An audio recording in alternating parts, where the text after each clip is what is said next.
77 WABC. Rabbi Joseph Potasnik and Deacon Kevin McCormick celebrating 35 years of religion on the line on 77 WABC. This is WABC's Religion on the Line.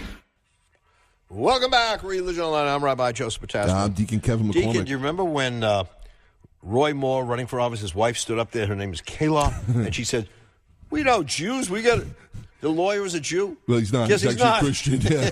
He's not. Yeah. He converted. He's a Christian. Yeah. By the way, you should know that the Moors, fine people that they are, have a foundation called the Foundation for Moral Law.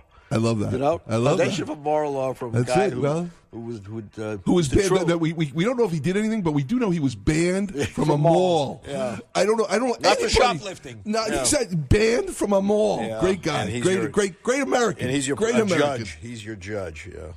All right, let's go to the conference line. Speak with a good friend, and that is Evan Bernstein, New York Regional Director of the Anti-Defamation League, known better as the ADL to so many people. Good morning, Evan. Good morning, Rabbi. Good morning, Deacon. Thanks for having me this morning. Thanks for being here. You know, I picked up a copy of the Jerusalem Post this past week, and I'm looking at a percentage, and you correct me if I'm wrong, but in the United States, anti-Semitic incidents rose 67% from January 1 to September 30th. Is that accurate? Yeah, we've seen a dramatic increase. So we're putting together our numbers. Right now, we always have an annual audit, and the audit that we came out with after the first three quarters was staggering. And you know, as of just in the last couple of weeks, the NYPD came out with 150 hate crimes accounted. You know, in New York City accounted for 44% were anti-Semitic, and 18% of New York City is Jewish. It had such a large percentage that are anti-Semitic, and we're seeing that trend across the country. There's no question, but specifically in New York City, it's been staggering. If you look at some of the sources of the hatred, from my standpoint, they're coming from the right, they're coming from the left. Neither side has a monopoly on it. But when you look at the increase, where is this coming from now that we didn't see before? You know, I think, listen, when I first started the ADL about 5 years ago, where I really saw the biggest need for pushing back on anti-Semitism, which is still around, and you said it, is kind of the alt-left. The anti-Israel that turns into anti-Semitism, the BDS talk, where there's an Israel apartheid week, and it quickly goes from political discourse very quickly into anti-Semitic hate speech. Not all the time, but a lot of the times that happens, and that's still clearly happening. We deal with those incidents a lot on college campuses, and it's still a big problem. But really, since the election season, we've seen an unprecedented rise, really, from the alt-right in a way that we did not expect or see. And I think it's been sustained for an extended period of time. And we do an audit every year of anti-Semitism attitudes since the '60s. And we don't feel that there's more people that are anti-Semitic in the United States. It's been ranging now for the last few versions, about 10 to 12% of Americans. But we don't feel that number has really dramatically increased. We feel that since the election season, those people have become more activated. They become more engaged. They're online. They're now doing things on college campuses. They're just more in the social settings, and they're activated in a way that they weren't. And I think that's a huge problem. So we now have these two fronts of anti-Semitism, one of which we thought was really, kind of quelled with the Klan and everything else. But the advent of social media, and then now also since the political season, we're now facing two serious fronts of anti-Semitism hate, and it's a challenge for us. Evan, was Charlottesville a wake-up call? Was that something that shocked you and shocked others when we saw the rise of white supremacy, where we thought it was just, here and there, but we recognized it was more than just here and there? I don't think it shocked us, the EDL. We have a center on extremism that's run by Warren Siegel and his team, which are fantastic professionals, and they track this stuff. And we were actually out in front of Charlottesville. We were warning people about it. We knew it was taking place. I think for the general American public, especially the more, say, liberal, Jew in New York, who kind of thought this was over, and, we had Barack Obama in the White House in the 60s, kind of took care of these issues. I think it was a wake-up call. And I think the biggest wake-up call was that the chanting at Charlottesville was anti-Semitic chanting. It wasn't about, it may have started because of the statues, the Civil War statues, but it turned into blood and soil. It turned into Jews will not replace us, and that was the real chanting taking place. So I think that was an eye-opening moment for a lot of people that were resting comfortably, thinking that this part was really not taking place. And I had a chance to talk with Mike Signer, who's the mayor of Charlottesville. I actually brought him up to New York, and we had some intimate talks. And he was a Jew, and he was somebody that also I think was shocked by what he heard, in those chantings and what took place in his own community. And it did ripple across the United States, and I think it's something that was a wake-up call for a lot of people. And I think more people are now trying to get engaged, for sure. We're speaking with Evan Bernstein. He's the New York Regional Director of the ADL, or the Anti-Defamation League. And we're talking about the rise of hatred, particularly anti-Semitism in this case. And the Charlottesville, I have to tell you, I'm one of those New Yorkers that, I grew up and there were like basically 7 kind of people. There was Irish, Italians, Puerto Ricans, blacks, Jews, and then everybody else kind of. We all hung out. We played ball. We fought. We had friends. It was just a regular thing. And there was an interaction. It was sort of like one big mosaic in those days. Like we were different, but we were the same. And then as an adult, to look and see, these new wave of brown shirts declaring something that should have been on a newsreel from the 1930s, putting in my house.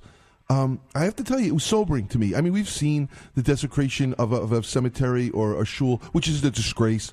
But you can kind of write that off as an individual who's sick, who's being whatever.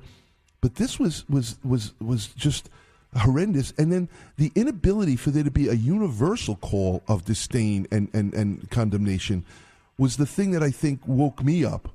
And again, I think it was Bonhoeffer who said, they came for one, it wasn't me, so I didn't care, and moved down the list. I think that Charlottesville is far more than just a canary in the coal mine, but it's saying that this is a real option for the American imagination right now, one that cannot be tolerated and must be really killed right from the beginning. What's so interesting, Deacon, is if you look at the kind of people that were in that rally, okay, and the kind of people that you're seeing now, even online and other smaller gatherings, the pop-up gatherings, these are people that are wearing khakis and button-down Oxford shirts. Mm-hmm. These are not Bubba from Deliverance. Right. Well put. We're seeing a very different kind of white supremacist now, with Richard Spencer, leading the charge in his fine custom suits and very articulate and very educated, going to good schools, and they're going after people in a very different way. They're not going after them in the same, skinhead manner. They're doing it from a very intellectual, high-level marketing perspective. We've seen it now in hundreds of campuses across the United States. We had issues at Cornell. We had issues at Westchester Community College, other SUNY schools, where they're going after young people that are disenfranchised, that are vulnerable, and they're trying to cast a large net to get a few people. And those people can do a lot of damage. We've seen that now with the kind of things that have happened with alt-right, fatalities, and who's actually doing a lot of the terrorist work in the United States are coming from alt-right. Mm-hmm. And I think that's a big concern for us, is that everyone was kind of looking for the swastika tattooed guy, with a skinhead. That is still there, but really what's concerning us is if you really look at the film of Charlottesville and you look at what the rallies that are taking place, like at the University of Florida, it's a very different looking kind of white supremacist, the kind of person that you could be sitting next to in your own radio station, or sitting next to the job at IBM or wherever. Mm-hmm. And I think that's what's so concerning to us. Evan, one of the things that I find troubling is, you have protest, you have those who are against us, you have those who stand up against them, thankfully. But you also have too many people who are not involved at all. And before you got on, Deacon and I were talking about commitment to education. Then unless we have, in our case, more learned Jews, we're not going to have real living Jews.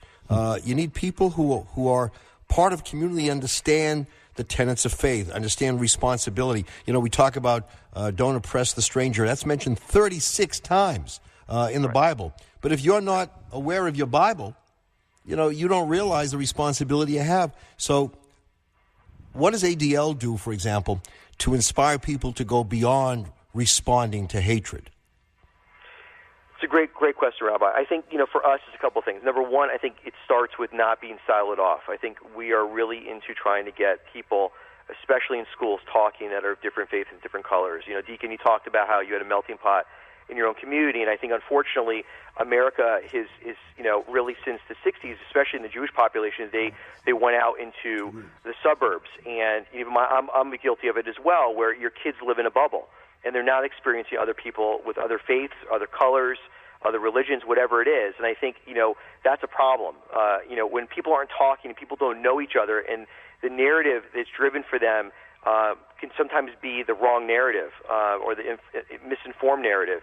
That creates long-term thoughts on those groups. So I think it's our job, and what the ADL is trying to do, especially in our work in schools, we're the number one partner for the DOE in New York City for anti-bias work, is to get those kids talking in schools. But from an adult perspective, you know, from our donor base, which the majority is Jewish, is getting them also engaged in the process and not just sitting on the sidelines and not just writing their diatribes on Facebook. We have volunteer initiatives that we train people. Actually, it's called Reef for Respect, where people can go in and go into any school they're choosing and work with kindergartners, first graders, second graders on working and talking about anti-bias and talking about these issues with young people at a very early age, because we know hate is a learned behavior. But it's working with the children, but using the people that are the most disgusted by this, the ones that are shocked by this, and getting them into the schools. It can't just be driven by professionals. It needs to be driven by the community. It needs to be driven by elected officials, and it has to be a top-down type of effort. This is a very interesting topic, because then people will say, well, what about us? And is there an anti-Catholic bias? And I think there is an anti-Catholic bias, but it's not the same as what we're seeing here. When they were in Charlottesville, they weren't talking about the papists, and they weren't talking about destroying them. There is a very strong anti-Catholic bias, and if you want to know more, go to the Catholic League, and our good friend Dr. Donahue will go all through that with you. But what we're seeing here is not the challenge of beliefs or mores. What we're seeing here is the challenge of the right to exist, a question that most people of goodwill thought was kind of established and taken care of definitively 70 years ago.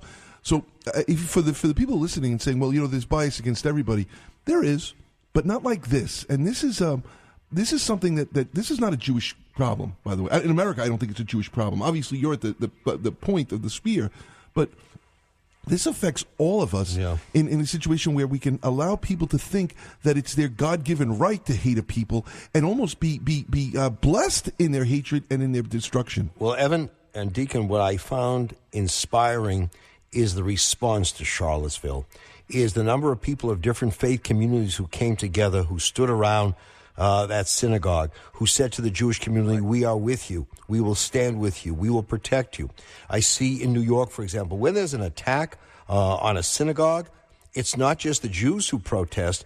We had a synagogue in New York, had a swastika on the door. Members of the Archdiocese of New York, of the Council of Church, they came forward, stood with us. Sutton Place Synagogue, we were there together with them, Rabbi. Right. Standing together. So I think if we're going to tell the story, that also has to be told. That thankfully, we have developed relationships over the years that are very strong, where people do support us, especially during a time of need. How do you, as someone who runs, you know, the director for the ADL, and as a rabbi, how do you make this not to be the premier Jewish issue? That, you know, we have to protect ourselves and stuff. I mean, there's such a richness to being a Jew that unfortunately sometimes this seems to be the only topic, and it's clearly not true. I mean, there's a greatness there.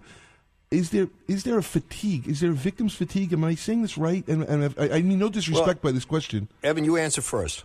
Yeah, I think it's an interesting question, Deacon. I think what the problem is what's becoming normalized, right? Mm-hmm. So when I started 5 years ago, if there was a swastika in a synagogue like there was at Sutton Place, that would be a massive news story, right? The community would come together. They were shocked and appalled by that, right? Now we're seeing such an enormous increase in the number of swastikas, right, or those kind of instances, that the community becomes numb to it. It becomes normalized.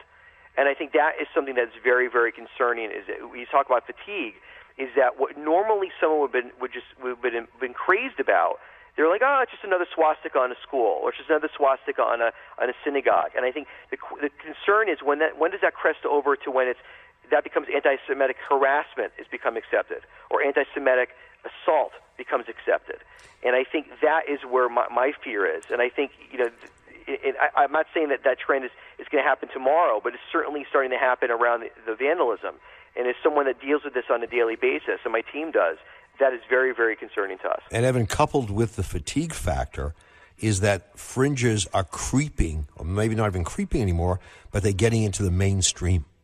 That, as you just said before, it's not just Bubba from Deliverance, right? It's people, who look like everybody else, but they harbor those hateful feelings. The fringes have become part of the mainstream. And also part of this is, I think it's imperative to know that we have a lot of amazing leaders in our community, as you've said, Rabbi, who stood in place with us, that are really there trying to help us, because they're going through a lot as well. The American Jewish Institution is very, very organized, and we have amazing reporting processes and these relationships. And ADL is over 104-year-old organization, so we know how to do it. A lot of these other minority groups, whether it's the Haitians, the Hispanic populations, even the Muslim populations, they are being affected equally, and a lot of them are afraid to go to the police because of DACA and ICE and everything else. And I get these reports from these leaders, and I'm talking to them, and they're hurting as well. There's a lot of hate going on towards other groups. I think it's clearly being reported in a certain way, again, because of the infrastructure we have. And also, those events are there, and they are affecting the Jewish community. There's no question.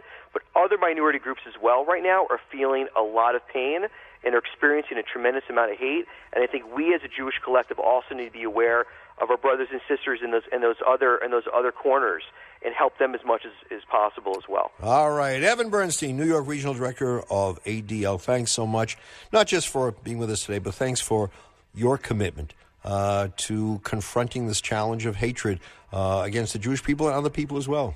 Evan, could you just hold on once we take you off the air? I just want to ask you something off air. Of course. Thanks. All right. Have a great day, Evan. You too. Religion on the Line. Sunday morning, WABC.